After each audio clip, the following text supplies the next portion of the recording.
Hello to all my physics pals. Paul Lake here with another physics problem solved. I hope you're doing well. And in this problem, we're going to find the electric flux through a sphere with a point charge at its center. And the concepts we're going to be using, we're going to be talking about electric flux, of course, and electric fields. We're going to be using scalar products to figure that out. And what's really cool about this problem is that it anticipates Gauss's law, which is going to be the next topic covered. If you're doing electric flux, usually Gauss's law is what's next. So this problem kind of anticipates Gauss's law. So it's a good one. It's a good one. Let's read it. It says, what is the electric flux through a sphere that has a radius of 1 meter and carries a charge of 1 microcoulomb at its center? Very interesting. Okay, and a lot of these problems I get from my tutoring clients. I can save you a lot of time and a lot of stress. Look in the description for a link and how to get a hold of me if you might benefit from my tutoring services. My rates are reasonable. I'm pretty good. I'm pretty good at this. Okay, so let's get started. So we have a sphere, and at the center of that sphere, here's our sphere.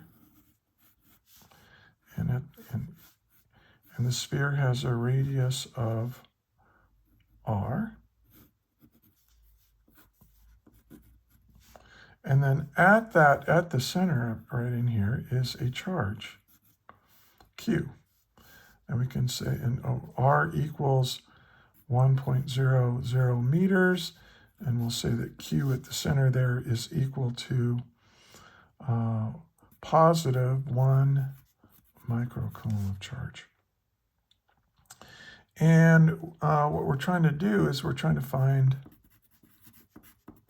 the flux that goes through the surface of this sphere. Okay, now let's solve it. And I recommend that you pause the video right now. Try to work this out yourself. Really think about it. Give it a shot. If you get stuck or you just want to check your work with mine, hit play. I teach a lot during my explanations, so don't skip around too much. You might miss out. And so let's get started. Okay, so usually what we've done up until this problem is we've talked about, maybe a closed surface, and it could be a sphere, or it can be a cone, right? Or it could just be an amoeba. And if these shapes have an electric field going through them, I think you can see that they have no net flux through them. You see, here we have flux going into the sphere, and we have flux coming out of the sphere. So you have as much flux coming in as you have coming out, right? Same thing is true with this cone. You have a line of flux coming in, and it leaves. With the amoeba, it goes in and it comes out. So for every line of flux that enters the enclosed surface, you have a line coming out. And so that we can say this, we can say that if we calculate the amount of electric flux through this closed surface, if it's a closed surface, and that's what this integral, when you have an integral with a little circle, that means that this area that you're dealing with is a closed area. This is such a common thing in mathematics and physics that we have a special symbol for it. We're going to integrate over a closed surface. Okay, and if you have a closed surface, well, the net flux through it is equal to 0. Now, why is that? Well, here we have a little bit of area, right, of this sphere. And what is the area vector? Well, the area vector is out like this. And so the electric field is out as this. So they're parallel to each other. They're in the same direction. And so this, cosine theta is equal to 1 or whatever. And you can go through this calculation for all this, but on here, let's look on this side. Here's a little bit of area. And here's the electric field coming in like this, but the area vector points outwards. And so I think you can see that the angle between the electric field And this well, it's greater than 90. Let's say it's 180, so it's -1, and that gives us negative flux. So a line of flux that enters a closed surface we say is negative, and a flux that comes out of that closed surface, we call that positive. So you have just as much negative plus just as much positive, you get 0. And that's what this is saying right here. But what's different about this problem is that what happens if we put charge in the middle of one of these guys? Okay. And so here's what we have. Let's redraw this. We've got a sphere, and we've got charge in here. Let's put a positive charge in here. Now this is the source of my electric flux, is charge, right? So if I put a little positive test charge and I draw a field line, comes out like this, comes out like this, comes out like this, comes out like this, comes out. And of course, it's all in three-dimensional space. So let's draw a cross-section of this. So we're just looking at a two-dimensional representation of the sphere. So here's the charge. So we're just looking, like I said, at a cross-section. So here's where the charge is, positive charge. And let's draw the field lines.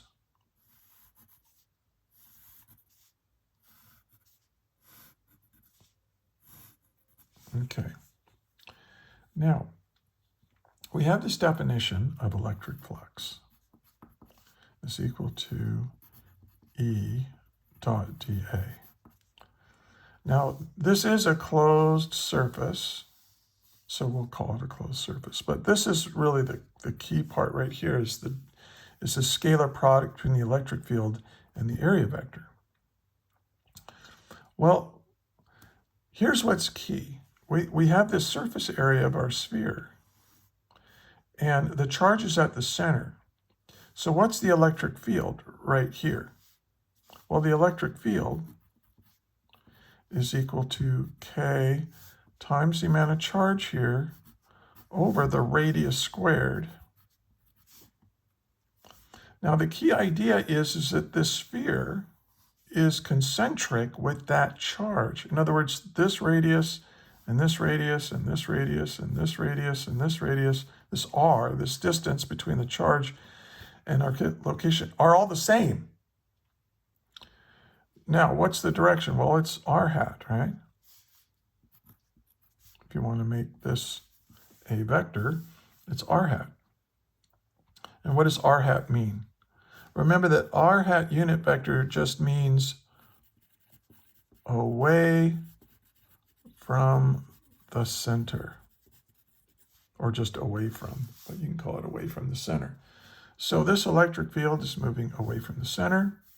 This is moving away from the center. This electric field is moving away from the center, away from the center, away. They're all moving away from the center. They all have the same direction in that sense, okay? I mean, the direction is pointed everywhere in three-dimensional space, but we can say that if you have an electric field line, it's emanating from the center, from that point charge. But look at the area. Let's choose a little tiny differential area right here.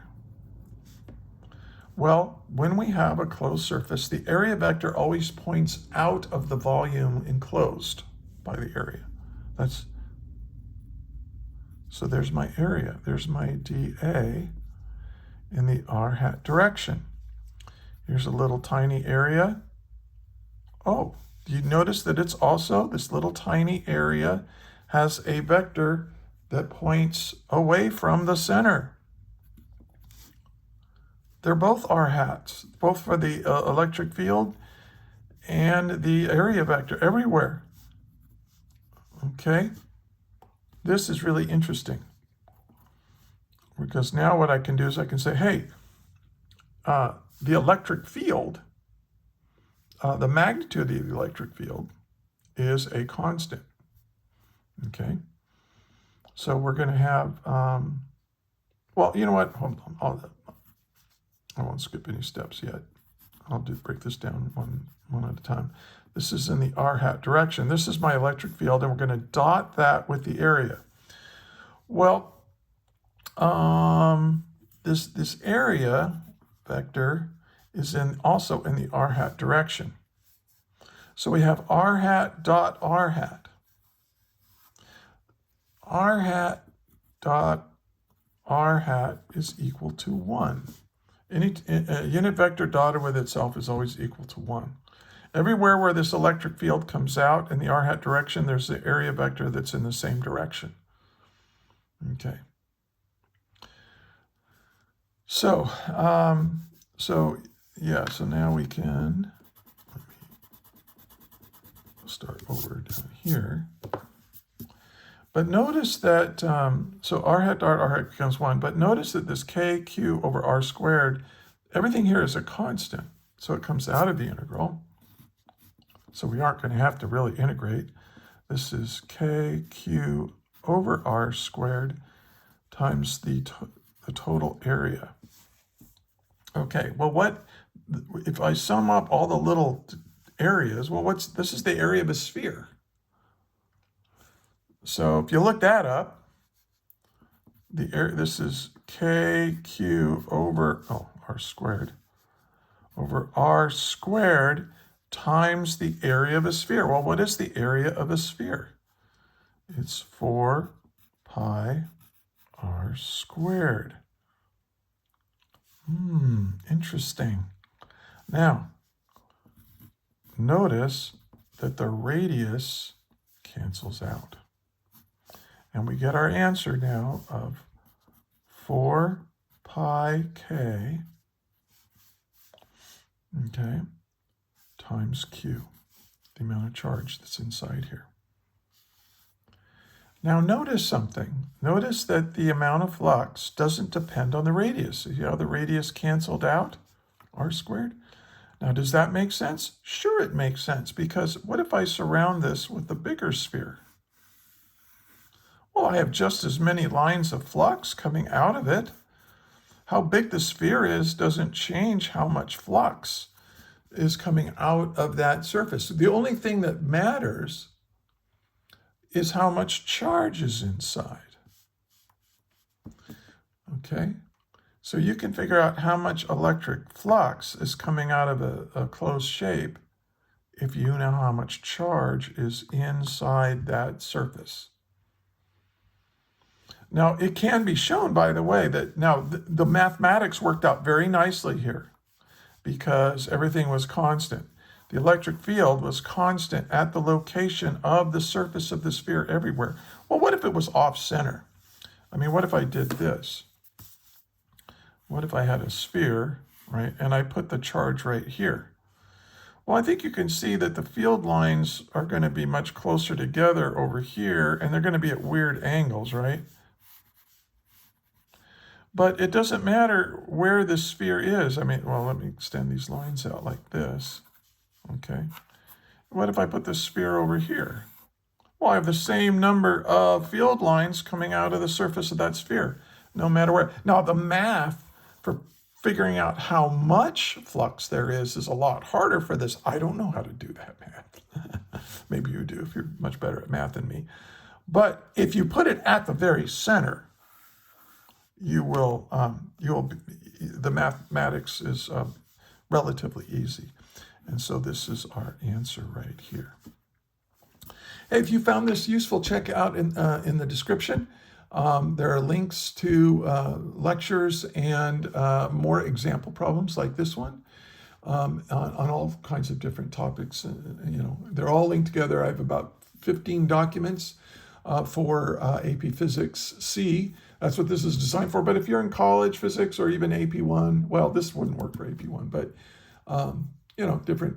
There might be stuff there that's good for you. So check it out, and here it is. Here it is, the whole thing. A physics problem solved, anticipating Gauss's law. So this is a great problem to study and to really think about. Make sure you really understand it. If you do, when you get to that next subject, Gauss's law, it will be much clearer. You'll understand what it is they're doing. So, hey, if you got all the way to the end, I do want to thank you for watching. I also want to thank you for being a physics student. I know how difficult this is, how time consuming and how stressful it is. So, but we need hard-working, smart people like you to learn this stuff if we're going to keep our civilization going. It's very, very important what you're doing here, and I thank you for it. And until the next video, may the net force be with you always. That is all.